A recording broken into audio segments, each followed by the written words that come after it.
Hello everyone, hi, I am Shweta here. Account के पिटारा channel में आज आपका स्वागत है। मैं आज आपके लिए लेके आई हूँ टैली का पार्ट 8। जैसे कि लास्ट क्लास में हमने डिस्कस किया था कि मैं आज नेक्स्ट क्लास में मैं आपको बेसिक एडजस्टमेंट एंट्री करना बताऊंगी। टैली के अंतर्गत बेसिक एडजस्टमेंट एंट्री कैसे की जाती है इस बारे में हम बात करेंगे।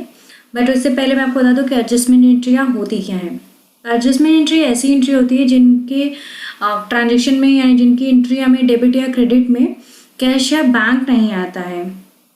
तो जिसमें कैश या बैंक नहीं आता है वो एडजस्टमेंट एंट्रियाँ होती हैं। एडजस्टमेंट एंट्रियाँ कब कब की जाती हैं? ये 3 टाइम की जाती हैं, या तो मंथ के एंड में, या 6 मंथ के एंड में, या ईयर के एंड में की जाती हैं। और टैली में एडजस्टमेंट एंट्री करने के लिए एक वाउचर होता है जिसको हम यूज़ करते हैं, और उस वाउचर का नाम जर्नल वाउचर है। मतलब जर्नल वाउचर के अंतर्गत ही हम सारी एडजस्टमेंट एंट्रियाँ करते हैं और कहीं भी इसकी एंट्री नहीं होती है। तो चलिए हम क्लास की तरफ बढ़ते हैं। मैं आपको बताती हूँ कि टैली के अंतर्गत एडजस्टमेंट एंट्रियाँ कैसे की जाती हैं। अगर उससे पहले अगर अभी तक आपने मेरे चैनल को लाइक एंड सब्सक्राइब नहीं किया है तो प्लीज़ मेरे चैनल को लाइक एंड सब्सक्राइब ज़रूर कीजिए और नोटिफिकेशन बेल को दबाना ना भूलें ताकि आगे आने वाला नोटिफिकेशन आपको मिल सके। चलिए अपनी क्लास की तरफ चलते हैं।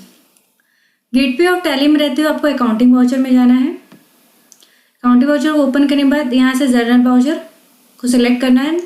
ये जर्नल वाउचर सेलेक्ट हो गया। अब जर्नल वाउचर में मैं आपको एडजस्टमेंट एंट्री में फर्स्ट एंट्री बताती हूँ परचेज रिटर्न की, यानी कि माल वापस, खरीदा हुआ माल वापस करने की। जैसे मान लीजिए कि शाम से आपने 5,000 रुपये का माल खरीदा है और 1,000 रुपये का माल जो है वापस कर दिया। अब क्यों वापस किया? कोई प्रॉब्लम रहा होगा उस माल में, जैसे कि मान लीजिए कि उसमें कोई मैन्युफैक्चरिंग डेट जो दिया है एक्सपायरी डेट पास की हो, जैसे 1-2 महीने की एक्सपायर, तो आपने वापस कर दिया, या उसकी पैकेजिंग अच्छी नहीं है तो आपने वापस कर दिया। तो उसकी एंट्री करने के लिए क्या करना होगा कि शाम से हमने माल खरीदा था। जब हमने माल खरीदा तो हमारी एंट्री होती purchase account debit to Shyam. लेकिन अब वापस हो रहा है तो जस्ट इसका अपोजिट हो जाएगा। तो श्याम पाने वाले हो जाएंगे तो श्याम को हम डेबिट कर देंगे और हमारे पास से जा क्या रहा है? परचेज, यानी खरीदा हुआ माल वापस जा रहा है। परचेज वापस रिटर्न, यानी परचेज रिटर्न। तो हम इसकी एंट्री करेंगे। डेबिट में हमारे क्या हो जाएंगे? श्याम। कितने से? 1,000 से। और क्रेडिट में क्या हो जाएगा? Purchase return. कितने से? 1,000 से।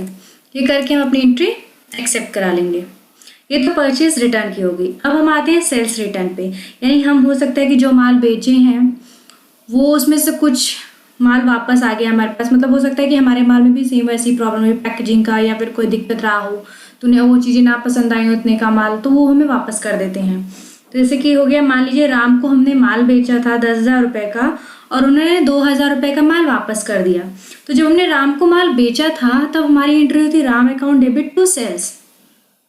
और जब राम हमें हमारा बेचा हुआ माल वापस कर रहे हैं तो जस्ट अपोजिट एंट्री हो जाएगी सेल्स रिटर्न अकाउंट डेबिट, यानी सेल्स जो क्रेडिट हो रहा था रिटर्न की वजह से डेबिट हो जाएगा और पूरा हो जाएगा sales return account debit to Ram.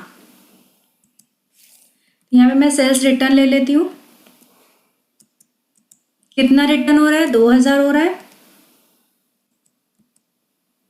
और 2 में क्या है?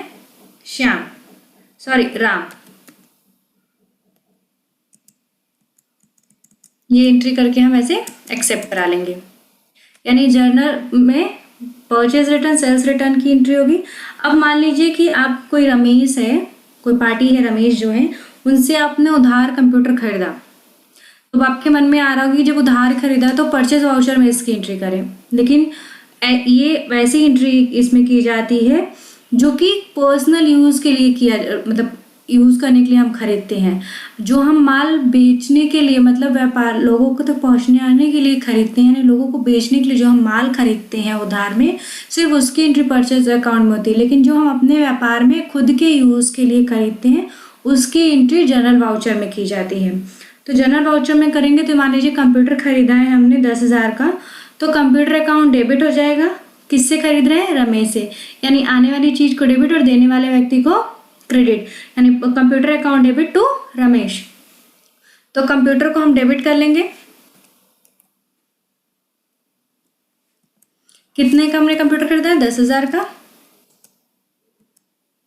टू रमेश। 10,000 से ये हम एक्सेप्ट करा लेंगे।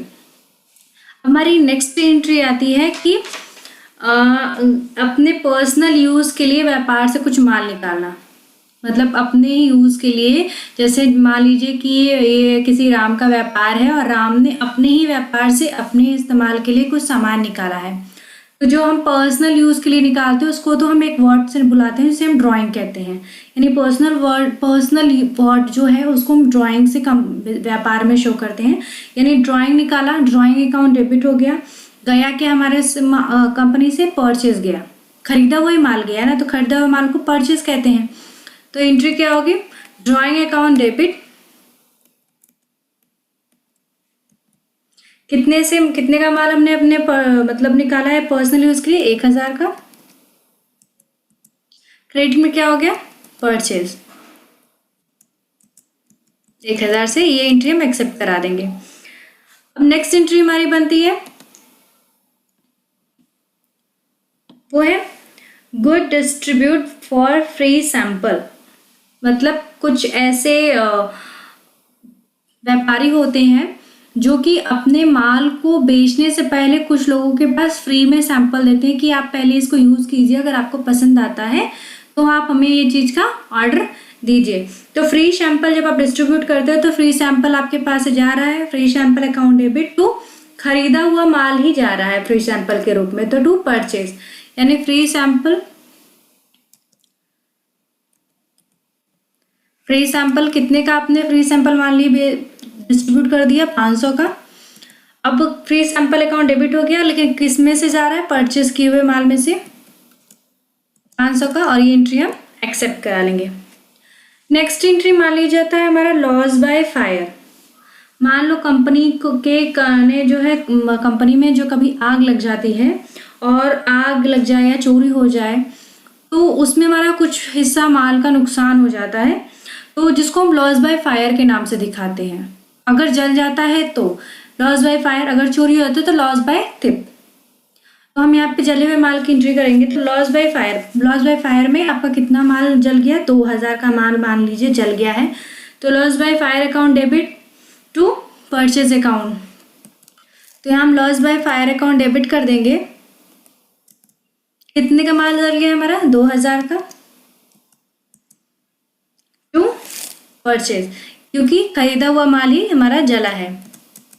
ये एंट्री हम एक्सेप्ट करा लेंगे।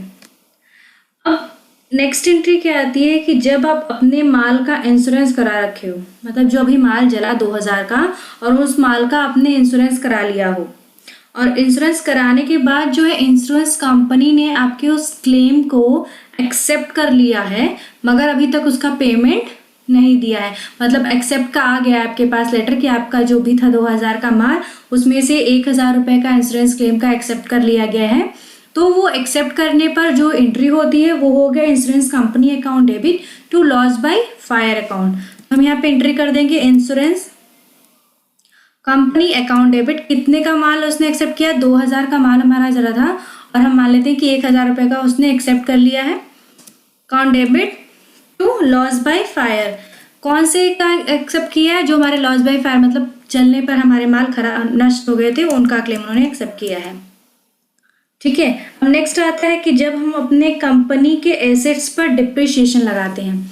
मान लीजिए मैं आपको पहले बता रही, डिप्रिसिएशन होता क्या है। डिप्रिसिएशन जो हमारी एसेट्स होती है उन पर लगाया जाता है, और डिप्रिसिएशन में हमारी जो वस्तु होती है, मान लीजिए कि अभी जो भी आपने मशीन खरीदा है, मान लीजिए आपने कंप्यूटर खरीदा, अभी आपने उसको 40,000 में खरीदा है, लेकिन वो यूज़ होते होते उसकी जो क्वालिटी में होती है इसमें कमी आने लगती है, हर चीज़ में कमी आने लगती है, और जब आप उसको बेचने की सोचते हैं तो वो 10,000 की नहीं बिकती है बल्कि 3 या 4,000 में बिकती है।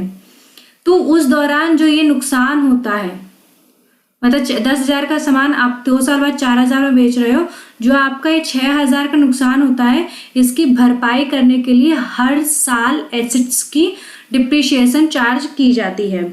तो मान लीजिए कि हमने कंप्यूटर था 10,000 का भी हमने कंप्यूटर खरीदा था, 10,000 पे हमने 10% की तरफ से डिप्रिसिएशन काट लिया। तो डिप्रिसिएशन जब काटेंगे तो डिप्रिसिएशन अकाउंट डेबिट हो जाएगा क्योंकि डिप्रिसिएशन कट रहा है। ये हमारा एक्सपेंस है और एक्सपेंस हमेशा डेबिट होता है।